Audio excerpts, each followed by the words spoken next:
પાલીતાણાના આદપુરના ગ્રામજનો દ્વારા રેલી યોજી ડેપ્યુટી કલેક્ટરને આવેદનપત્ર પાઠવવામાં આવ્યું. રજૂઆત કરાઈ.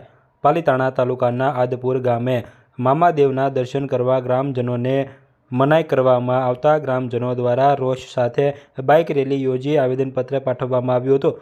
જેમાં આવેદનપત્રમાં ઉલ્લેખ કર્યા અનુસાર ગામમાં પેઢીની જગ્યા આવેલી હોય જ્યાં સિદ્ધવડ પરિસરમાં આદપુર ગામનું આસ્થાનું કેન્દ્ર એવા પૌરાણિક મામાદેવનું સ્થાનક આવેલું હોય જે જગ્યા પર પેઢી આદપુર ગ્રામજનોને દર્શન કરવા માટે જવા દેવામાં આવતા હતા. આદપુર ગામના વડીલો વર્ષોથી તેમના દર્શન અને પૂજાપાઠ કરતા આવેલા છે, પરંતુ તેમને 2 તારીખના રોજ આદપુર ગામના મિત્ર મંડળે મામાદેવના પાટોત્સવનું આયોજન કરેલું હતું. જ્યારે સિદ્ધવડ પરિસરમાં આવેલા મામાદેવના દર્શન કરવાની તેમજ પ્રસાદનો થાળ ધરવાની ના પાડી હતી, જેને લઈને લોકોમાં રોષ જોવા મળ્યો હતો અને 2-5 જણા આવીને થાળી ધરી શકો છો તેવું કહેવામાં આવ્યું હતું. ત્યારે ગામને દર્શન કરવા દેવામાં નહીં આવે તેવું કરવામાં આવ્યું હોવાનું, જેને લઈને ગ્રામજનોમાં રોષ જોવા મળી રહ્યો છે અને ગેટ બંધ કરી દેવામાં આવ્યા હોવાનું પણ જાણવા મળ્યું હતું. જેને લઈને સમસ્ત આદપુર ગ્રામજનો દ્વારા રેલી યોજી આવેદનપત્ર પાઠવ્યું હતું અને ડેપ્યુટી કલેક્ટરને રજૂઆત કરી હતી. મામાદેવ દર્શન કરવા કે થાળ ધરવા નથી જવા દેતા એ બાબતથી અમે બધા 5 આગેવાનોને રજૂઆત કરી સાહેબ, અને સાહેબે આપણને આશ્વાસન આપ્યું છે કે આને આપણે થોડોક સમયને ડીપમાં જઈ